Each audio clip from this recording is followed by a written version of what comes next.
ខ្ញុំជឿថារឿងរ៉ាវមួយនេះអ្នកទាំងអស់គ្នាប្រកាសជាធ្លាប់បានដឹងនិងបានឮខ្លះៗជាមិនខានឡើយចំណែកខ្ញុំក៏ធ្លាប់បានឮរឿងរ៉ាវនេះផងដែរពីឪពុកម្ដាយរបស់ខ្ញុំក៏ដូចជាចាស់ៗនៅក្នុងភូមិអញ្ចឹងដែររឿងរ៉ាវនេះបានកើតឡើងទៅលើយុវជនម្នាក់ឈ្មោះសូនីគេជាក្មេងជំទង់ម្នាក់វ័យប្រហែលជា14ឆ្នាំដែលមានរូបរាងស្គមកំប្រឹងសម្បុរស្រអែមភ្នែកធំឯថ្មិញវិញឡើងស្ញាញ់ប៉ុនជាប់ទៅហើយផ្ទះរបស់គេនៅឆ្ងាយពីភូមិបន្តិចព្រោះគ្រួសាររបស់គេក្រីក្រណាស់គេគ្មានឪពុកទេមានតែម្ដាយដែលមានវ័យជាង55ឆ្នាំប្លាយទៅហើយគាត់ដើរស៊ីឈ្នួលដកដំឡូងឲ្យគេគ្រាន់នឹងបានលុយទិញអង្ករហូបចំណែកឯសូនីវិញហេតុតែក្រីក្រគេមិនបានចូលរៀនអីទេគេក៏ស៊ីឈ្នួលខ្វៀលគោឲ្យគេបានមួយខែជាង 15,000 រៀលប៉ុណ្ណោះដោយសពមួយដងថ្ងៃនេះសូនីបានខ្វៀលគោទៅដល់ព្រៃមួយនៅខាងក្រោយភូមិបន្តិចគេចងគោឲ្យស៊ីស្មៅរួចក៏ប្រះខ្លួនដេកបន្តិចមួយស្របក់ក្រោយមកស្រាប់តែគោផ្អើលសូនីស្ទុះក្រោកឡើងដេញចាប់គោដែលហៀបនឹងរបូតស្នឹងគេសង្កេតឃើញថាភ្នែកគោបើកធំឯត្រចៀកនិងកន្ទុយវាវិញឡើងត្រង់ឆ្កើតែម្ដងមាត់វាចេះតែស្រែកមរហូតឯជើងវាវិញជ្រុំនៅនឹងកន្លែងហាក់ដូចជាចង់រត់ចេញពីទីនេះអញ្ចឹងសូនីដើរទៅក្បែរគោរួចអង្អែលថ្ពាល់និងក្បាលរបស់វាជាអាកប្បកិរិយាជួយលួងលោមឲ្យវាបាត់ភ័យភ្នែកសូនីសម្លឹងរំពៃមើលទៅក្នុងព្រៃចុះឡើងស្រាប់តែប្រទះឃើញទង់សមួយដោតនៅក្បែរដំបូកវាគិតថាប្រហែលជាគោវាភ័យនឹងអាទង់សមួយនឹងហើយ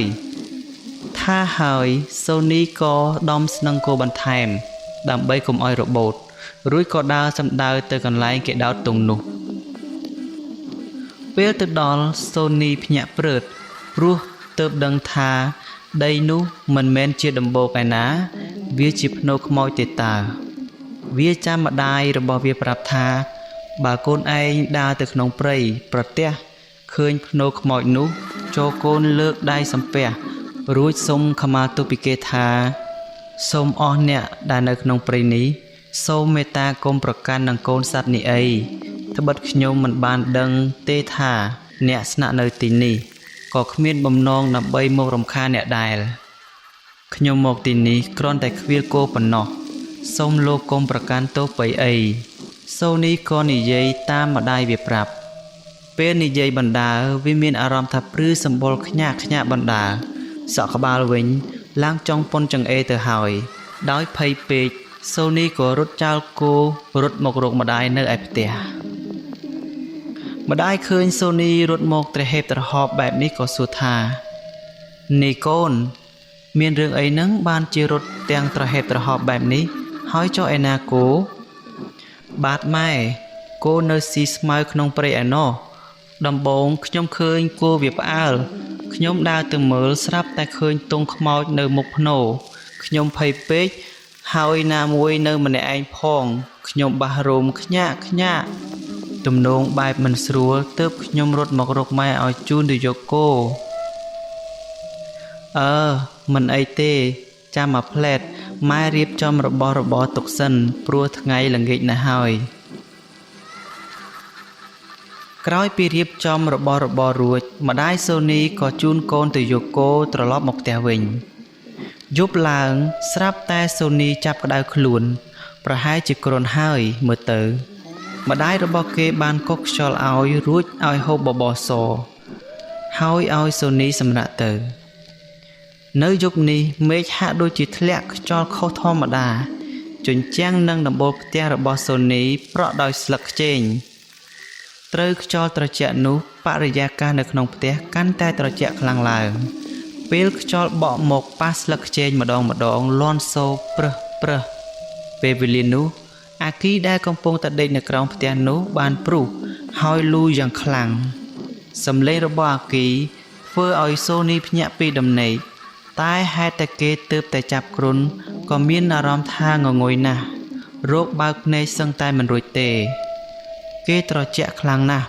បំរុងទាញភួយរំដណ្ដប់បន្ថែមស្រាប់តែមានអារម្មណ៍ថាមានអ្នកដើរចូលមកគេក៏គិតថាប្រហែលជាម្ដាយរបស់គេហើយមើលទៅគេក៏ហៅឲ្យជួយយកភួយដណ្ដប់ឲ្យគេស្រាប់តែគេមានអារម្មណ៍ថានិយាយអត់ចេញគេមានអារម្មណ៍ភ័យណាស់ម្យ៉ាង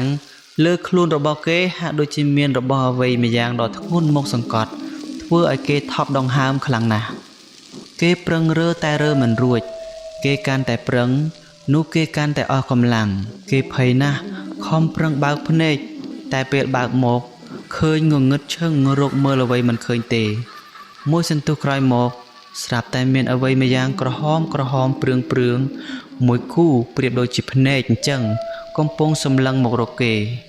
យូរទៅវាបានឃើញយ៉ាងច្បាស់ថាជាភ្នែកក្រោយមកភ្នែកនោះកាន់តែធំទៅ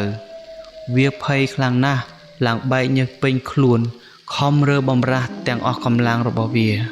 ប្រឹងស្រែកឲ្យម្ដាយរបស់វាជួយជាច្រើនដងតែហាក់ដូចជាមិនបានផលសោះព្រោះសំឡេងដែលវាប្រឹងស្រែកនោះប្រៀបដូចជាសំឡេងដែលខ្សឹបដាក់ត្រចៀកប៉ុណ្ណោះដោយសារភាពភ័យខ្លាចពេកសូនីក៏សន្លប់បាត់បង់ស្មារតីទៅលុះព្រឹកឡើងសូនីបានប្រាប់ហេតុការណ៍ដែលបានកើតឡើងកាលពីយប់មិញប្រាប់ទៅម្ដាយរបស់វាឲ្យបានដឹងគាត់ក៏បាននាំសូនីទៅវត្តដើម្បីឲ្យលោកជួយស្រោចទឹកឲ្យលោកគ្រូព្រះចៅអធិការមានសង្ឃដីកាតើកូនញោមកើតអីដែរបានជាមករកអាត្មាឲ្យជួយស្រោចទឹកឲ្យកណាដែលជាគុណកូនខ្ញុំកណាបានដើរទៅឃ្វាគោហើយបានដើរជួបនឹងភ្នោខ្មោចហើយពេលត្រឡប់មកវិញវាក៏គ្រុនក្តៅហើយយប់មិញវាប្រាប់ខ្ញុំកណាថាមានអ្វីទេមកសង្កត់លើវាទើបខ្ញុំកណានាំឲ្យព្រះសង្ឃជួយស្រោចទឹករំដោះគ្រោះឲ្យអូអញ្ចឹងមិនអីទេញោមចាំអាត្មាជួយស្រោចទឹកឲ្យក្រោយពីស្រោចទឹករួចព្រះគ្រូចៅអធិការវត្តក៏មានសង្ឃដីកាបន្តថាតាមពិតរឿងដែលកូនរបស់ញោមបានជួបយប់មិញនេះអាចជាខ្មោចសង្កត់ព្រោះបើតាមជំនឿរបស់ពុទ្ធសាសនិកមួយចំនួនគឺថាខ្មោចនោះមានការចូលចិត្តអាណិតស្រឡាញ់ទើបគេមកអោបប្រឡែងជាមួយយើងប៉ុន្តែការដែលយើងឃើញហើយបែរជាយល់ច្រឡំហើយកើតជាភ័យ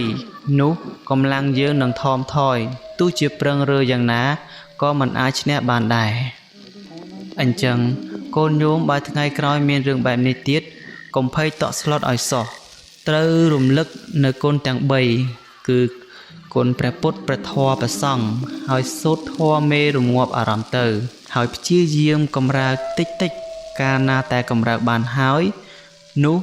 អ្វីដែលកូនញោមបានឃើញប្រកាសជាបាត់មិនខានតែបើតាមវិទ្យាសាស្ត្រឥឡូវនេះគេបាននិយាយថារឿងនេះមិនមែនហៅថាខ្មោចសង្កត់នោះទេវាជាផលដែលយើងទទួលបានក្រោយពីអាការៈអស់កម្លាំងហើយស្ថិតនៅក្នុងការមិនជឿខ្លួនឯងនៅពេលដែលមនុស្សម្នាក់មានការអស់កម្លាំងខ្លាំងពេលដេកលក់រាងកាយរបស់គេនឹងស្ពឹកពេលគេភ្ញាក់ភ្លាមនោះគេនឹងនៅសល់នៅក្តីស្រមៃរបស់គេអាចជាការឃើញអ្វីចម្លែកហើយគេពុំអាចស្រែកឮសំឡេងបានទេព្រោះកំពុងតែស្ថិតនៅក្នុងការរវើរវាយតែបើគេធ្វើខ្លួនឲ្យរឹងមាំព្យាយាមធ្វើចិត្តកុំខ្លាចកុំតក់ស្លុតហើយព្យាយាមកម្រើកផ្នែកណាមួយនៃរាងកាយបន្តិចម្ដងនោះប្រកាសជាបាត់មិនខានដូចជាការយកមេជើងខាងស្ដាំមកដកឬក៏មេជើងខាងឆ្វេងជាដើមវាធ្វើឲ្យផ្នែកនៃរាងកាយលែងស្ពឹកហើយយើងនឹងមានអារម្មណ៍ស្រឡះដូចធម្មតាវិញម៉េចញោមយល់ហើយមែនទេកណាដែលចគុណកណាយល់ហើយអញ្ចឹងខ្ញុំកណាថ្វាយបង្គំលា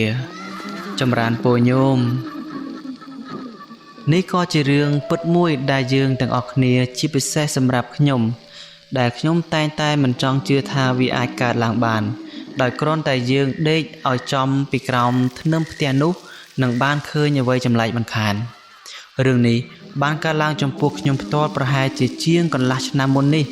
កាលនោះខ្ញុំបានទៅដេកលេងនៅផ្ទះអ៊ំរបស់ខ្ញុំវិបុលក្មួយមកហូបបាយមកឆ្អិនហើយបាទអ៊ំបានសម្លអីដែរហ្នឹងបានតែគ្រឿងណាក្មួយអូឆ្ងាញ់មាត់ហើយថ្ងៃនេះបើឆ្ងាញ់ហូបឲ្យច្រើនទៅបាទ ខ្ញុំបានហូបបាយជួបជុំនឹងគ្រួសាររបស់អ៊ំខ្ញុំដែលមានសមាជិកទាំងអស់4នាក់រួមទាំងខ្ញុំផង5នាក់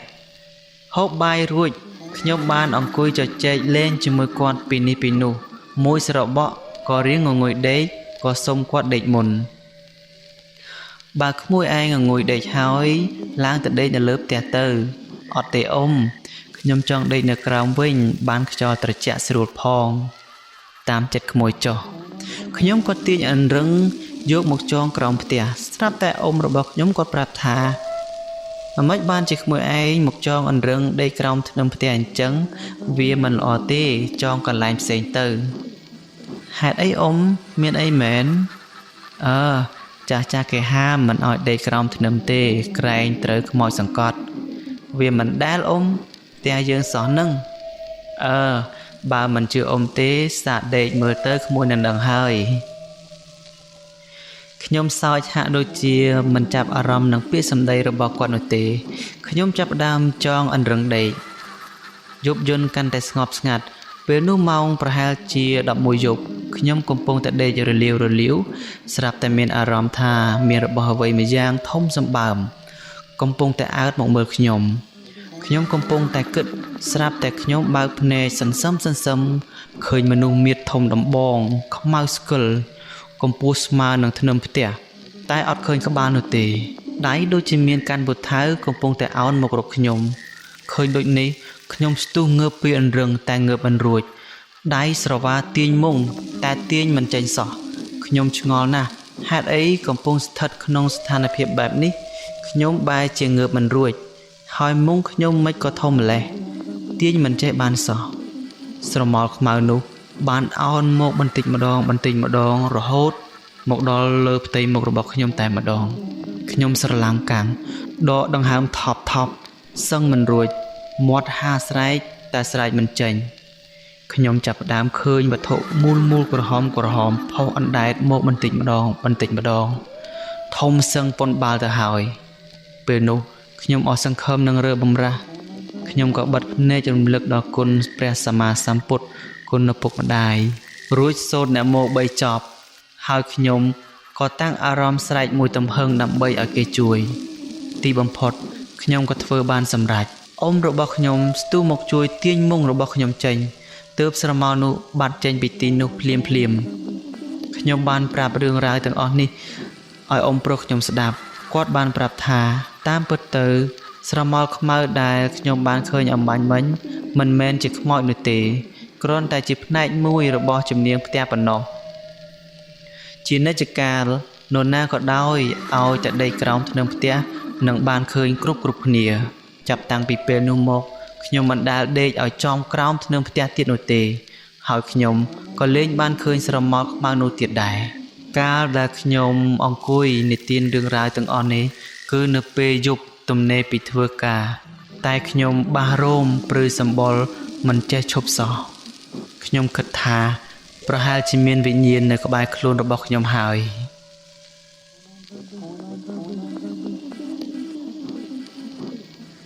សូមអរគុណទៅដល់ប្រិយមិត្តសម្លេងនិទានរឿងទាំងអស់ដែលបានតាមដានស្ដាប់តាំងពីដើមរហូតដល់ចប់សូមអរគុណ